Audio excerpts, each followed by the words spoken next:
Bismillahirrahmanirrahim. Assalamualaikum warahmatullahi wabarakatuh.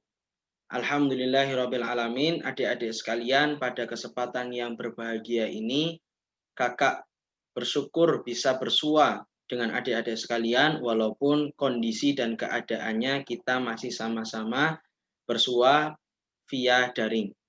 Nah, adik-adik sekalian, insya Allah pada beberapa pertemuan yang akan datang, Kakak akan menggantikan jadwal dari Pak Fahrudin yang mengampu mata pelajaran akidah akhlak.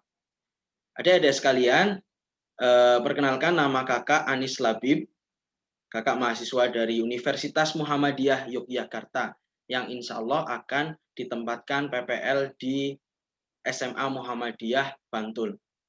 Adik-adik sekalian, Kakak insya Allah pada kesempatan yang mulia ini akan melanjutkan materi yang telah disampaikan oleh Pak Fahrudin di pertemuan yang lalu.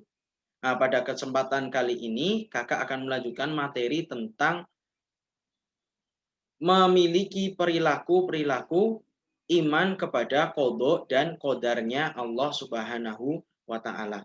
Jadi nanti Kakak di sini akan share screen, silakan adik-adik bisa menyimaknya dengan baik dan benar. Insya Allah penjabaran dan penjelasan Kakak bisa dipahami oleh adik-adik sekalian.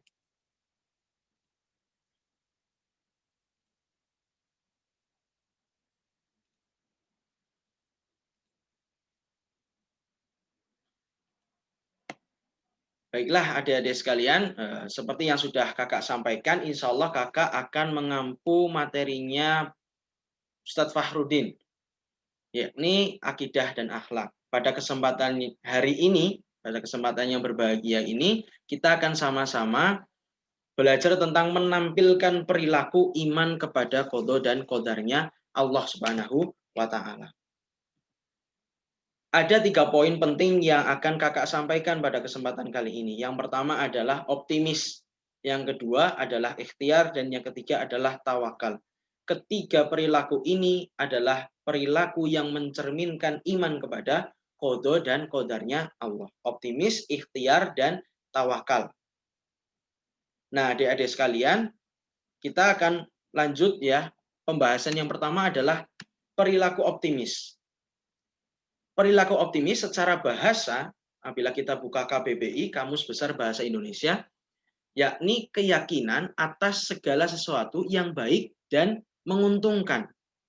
Nah, ketika optimis ini kita tarik ke dalam agama kita, agama Islam, maka optimis dalam Islam itu bisa disebut sebagai sikap roja.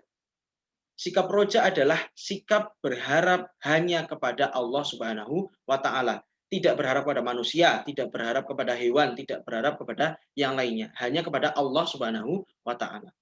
Nah, optimis secara istilah bisa kita pahami sebagai keyakinan dalam diri seorang untuk bisa berhasil mewujudkan harapan-harapan dan keinginannya.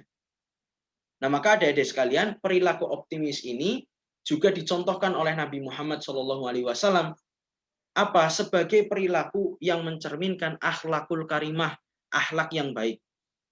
Sebagaimana yang pernah disabdakan oleh Nabi Muhammad SAW, yakni yang berbunyi an Abi Hurairah radhiyallahu anhu anna Rasulullah sallallahu alaihi wasallam qala la tiyarata wa khairuha al-fa'lu qila ya Rasulullah wa mal fa'lu qala al-kalimatu as-solihatu yasma'uha ahadukum. Ya, kurang lebih artinya seperti ini.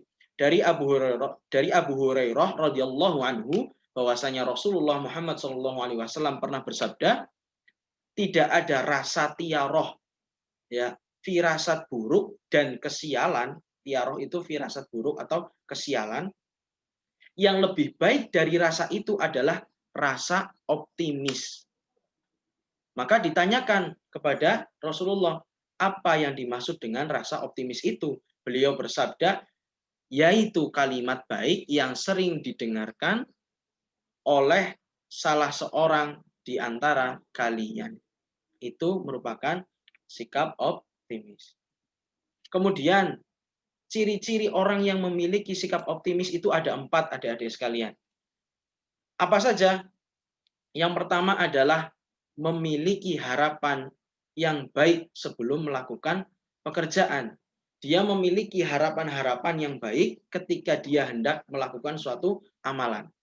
Yang kedua adalah mensyukuri keberhasilan dan mengevaluasi kekurangan setelah selesai melaksanakan suatu pekerjaan. Jadi ketika orang-orang yang memiliki sikap optimis ini senantiasa bersyukur, ya, ketika mengalami keberhasilan. Kemudian ketika gagal bagaimana? Dia mengevaluasi, kira-kira saya gagal ini karena apa. Yang ketiga adalah melakukan pekerjaan itu dengan sepenuh hati dan dengan perasaan senang. Tidak ada beban ketika dia melakukan suatu pekerjaan tersebut. Dalam artian lillahi ta'ala, hanya orientasinya untuk Allah Subhanahu wa ta'ala. Yang terakhir adalah melihat segala sesuatu sebagai sebuah kesempatan dan peluang. Itu ciri sikap optimis. Sebaliknya, orang yang pesimis itu selalu memandang segala sesuatu sebagai sebuah kegagalan dan tidak suatu hal yang tidak mungkin. Itu 4 ciri-ciri orang yang memiliki sikap optimis. Kemudian yang kedua adalah sikap ikhtiar. Apa? Kita bisa memaknai ikhtiar ini, ya, berasal dari kata bahasa Arab apa? Ikhtaro yahtaru. Artinya apa? Memiliki makna yaitu memilih.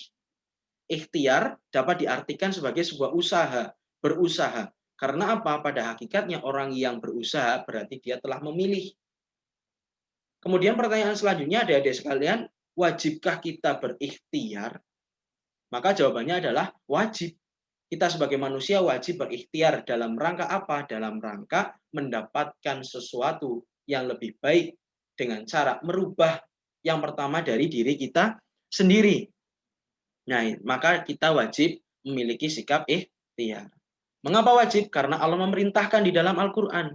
Tepatnya dalam Quran surat Ar-Ra'd ayat 11 yang berbunyi, A'udzubillahi minasyaitonirrajim, innallaha la yughayyiru ma biqaumin hatta yughayyiru ma bi anfusihim wa idza aradallahu biqaumin su'an fala marada lahu wa ma lahum min dunihi miwalin. Artinya adalah sesungguhnya Allah tidak merubah keadaan suatu kaum sehingga mereka merubah keadaan yang ada pada dirinya sendiri. Dan apabila Allah menghendaki keburukan terhadap suatu kaum, maka tidak ada yang dapat menolaknya dan sesekali tidak ada pelindung bagi mereka kecuali Allah Subhanahu wa ta'ala. Itu penegasan mengapa kita wajib bersikap ikhtiar kepada segala pekerjaan yang kita akan kerjakan. Maka kita dapat mengambil kandungan ayat dari Quran surat Ar-Ra'd ini. Apa? Firman Allah ini mengandung bahwasanya melalui ayat ini Allah itu menegaskan bahwasanya kondisi atau keadaan manusia itu ditentukan oleh dirinya sendiri. Sejauh mana orang tersebut melakukan suatu hal, ya, yang memberikan hasil, nah, maka disitulah Allah akan memberikan hasil dari proses yang telah dilaluinya.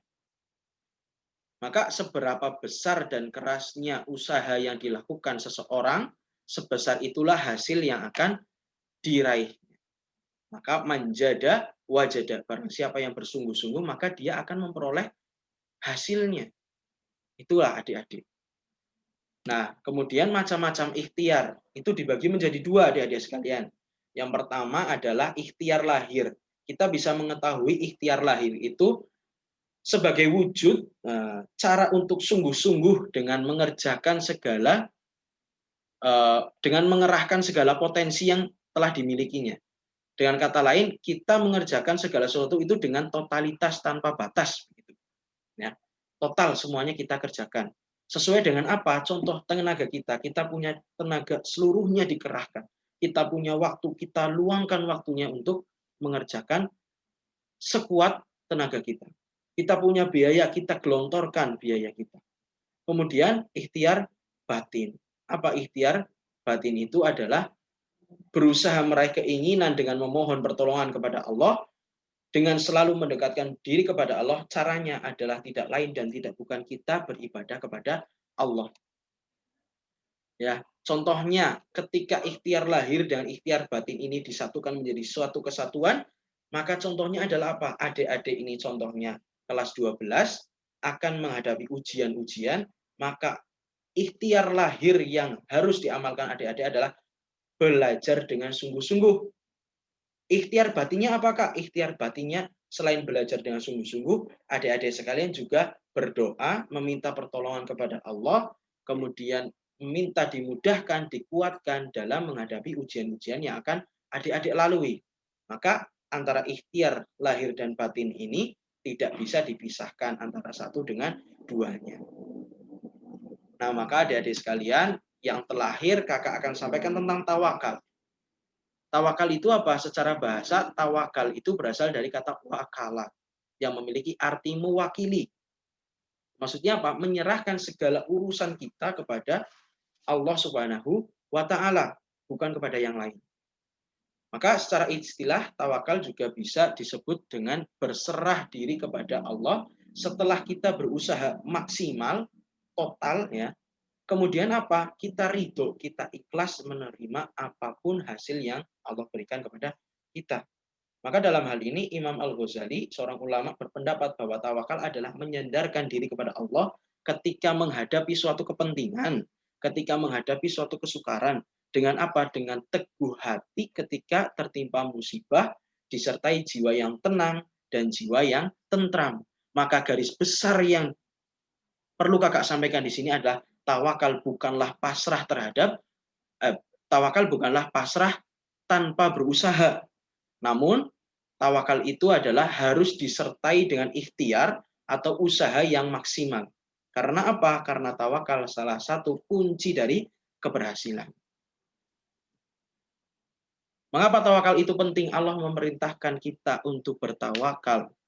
Ya, di dalam Al-Qur'an surat Ali Imran ayat 159 disebutkan bahwasanya Allah berfirman, a'udzubillahi minasyaitonirrajim, fa idza azamta fatawakkal 'alallah, innallaha yuhibbul mutawakkilin.